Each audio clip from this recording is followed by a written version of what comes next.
बच्चों आप लोगों को ये क्लास 10th में फिजिक्स में हमने पढ़ाया था प्रकाश का परावर्तन, जिसे हम लोग बोलते हैं रिफ्लेक्शन ऑफ लाइट। इसमें गोलीय दर्पण संबंधित आपको परिभाषाएं मैंने कहा था, इसको आप लोगों को क्लियर करना है, ठीक है।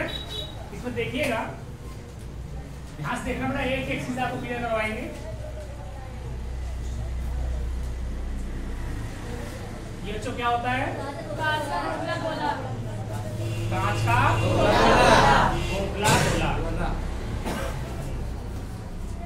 ये आपका कांच का खोखला गोला होता है, ओके।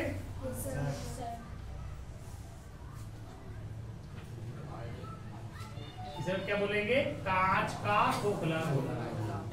कांच का खोखला गोला।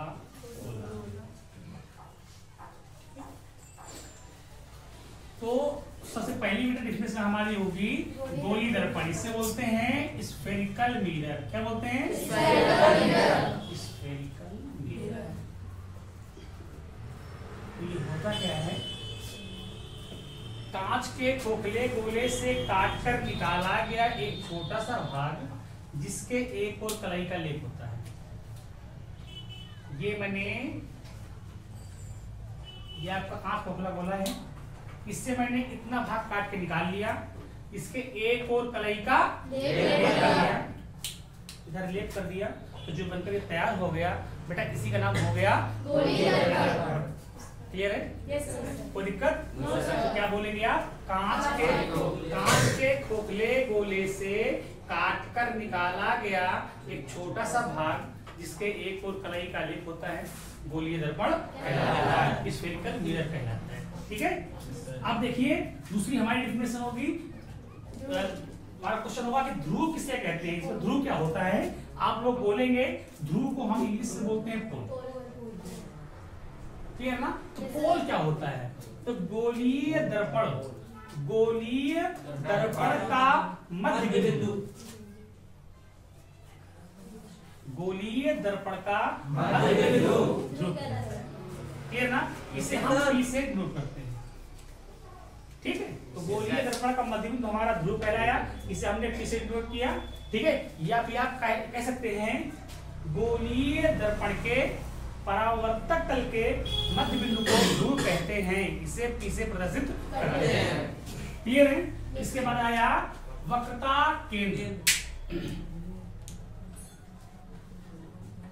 सेंटर ऑफ कर्वेचर, इसे पी से नोट करते हैं ध्रुव, इसे वक्रता केंद्र कह दिया, सेंटर ऑफ कर्वेचर।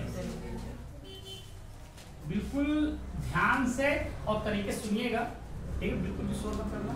एक एक चीज आप लोग क्लियर करिए, क्लियर करवाएंगे। वक्रता केंद्र किसे कहते हैं? Centre of curvature. आप बोलेंगे कि गोलीय दर्पण जिस कांच के खोखले गोले का एक भाग होता है, गोलीय दर्पण जिस कांच के खोखले गोले का एक भाग होता है, उस गोले के केंद्र को वक्रता केंद्र कहते हैं। ये आपका गोलीय दर्पण ये है, ये इस कांच के गोले का एक भाग होता है, इस गोले के केंद्र को हम बोलेंगे वक्रता केंद्र, सिर्फ सी से प्रदर्शित करते हैं बेटा, इसे सी से प्रदर्शित करते हैं, क्लियर है। इसके बाद हमारा है वक्रता त्रिज्या, इसे बोलेंगे radius of curvature, radius of curvature.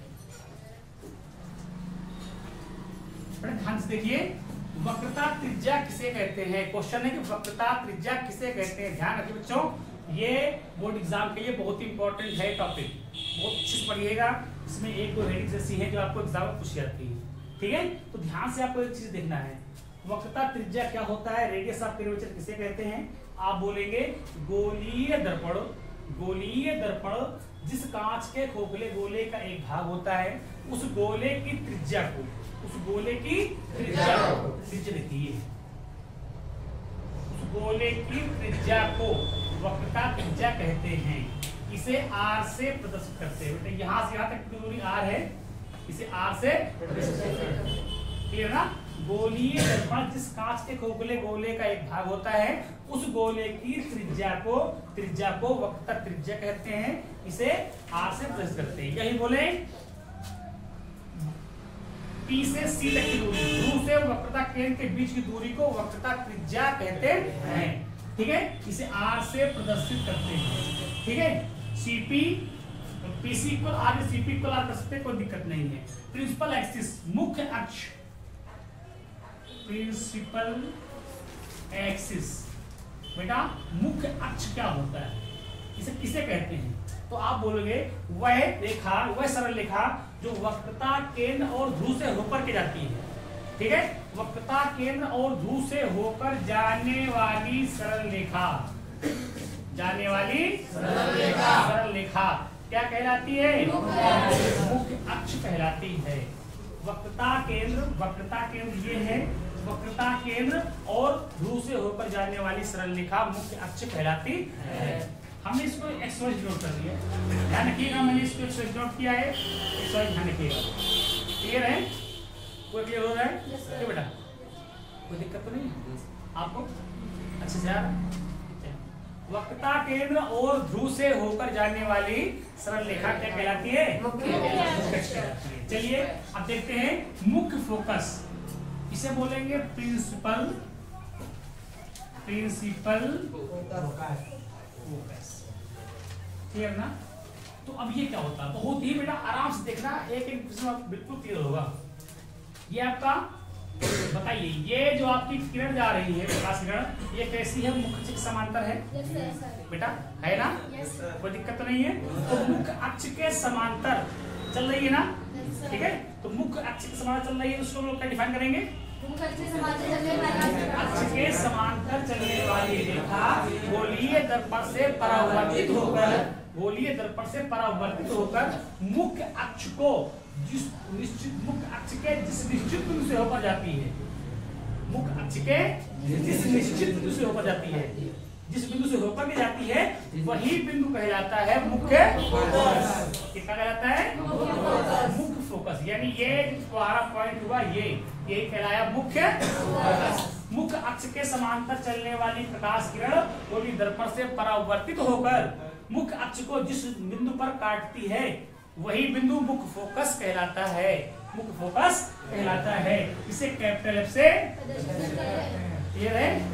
इसके बाद आपको आता है हेडिंग है फोकस दूरी, फोकल लेंथ बोलते हैं, क्या बोलते हैं? Focal length. क्लियर ना? क्या होता है फोकल लेंथ? तो आप बोलोगे फोकस दूरी ये क्या कह रही है कि वक्रता त्रिज्या, P से C तक की दूरी त्रिज्या होती है, तो वक्रता त्रिज्या की आधी दूरी फोकस दूरी कहलाती है। या बोलेंगे गोलीय दर्पण के ध्रुव से मुख्य फोकस के बीच की दूरी को फोकस दूरी कहते हैं। P से F तक की जो दूरी होती है, ये यहां से लेकर के यहां तक की दूरी होती है, यही दूरी कहलाती है। P से F तक की दूरी को बोलेंगे फोकस दूरी। या फिर आप बोलिए वक्रता त्रिज्या, P से C तक की दूरी बोलते हैं वक्रता त्रिज्या, तो वक्रता त्रिज्या की आधी दूरी फोकस दूरी कहलाती है। इसे स्मॉल एफ से प्रदर्शित करते हैं, इसे स्मॉल एफ से प्रदर्शित करते हैं। ठीक है, यानी इसे कह सकते हैं R/2, F इक्वल R/2, वक्रता त्रिज्या की आधी दूरी फोकस दूरी कहलाती है। इसके बाद आपका फोकस पर आता है, फोकस पर आता है, इसे बोलते हैं फोकल प्लेन। बेटा ये क्या होता है? आप बोलोगे मुख्य फोकस से होकर के जाने वाला वह तल, ये देखिए मुख्य फोकस है, ये देखिए क्या तल जा रहा है, तो मुख्य फोकस से होकर जाने वाला वह तल मुख्य फोकस ये ना, मुख्य फोकस से होकर जाने वाला वह तल जो कि मुख्य अक्ष पर लंबवत होता है फोकस तल कहलाता है। क्लियर है? क्या बोलेंगे? मुख्य फोकस से होकर जाने वाला वह तल जो कि मुख्य अक्ष पर लंबवत होता है फोकस तल कहलाता है, फोकल प्लेन कहलाता है। अब लास्ट एक दिन आई दर्पण का द्वारक, अपर्चर मिरर।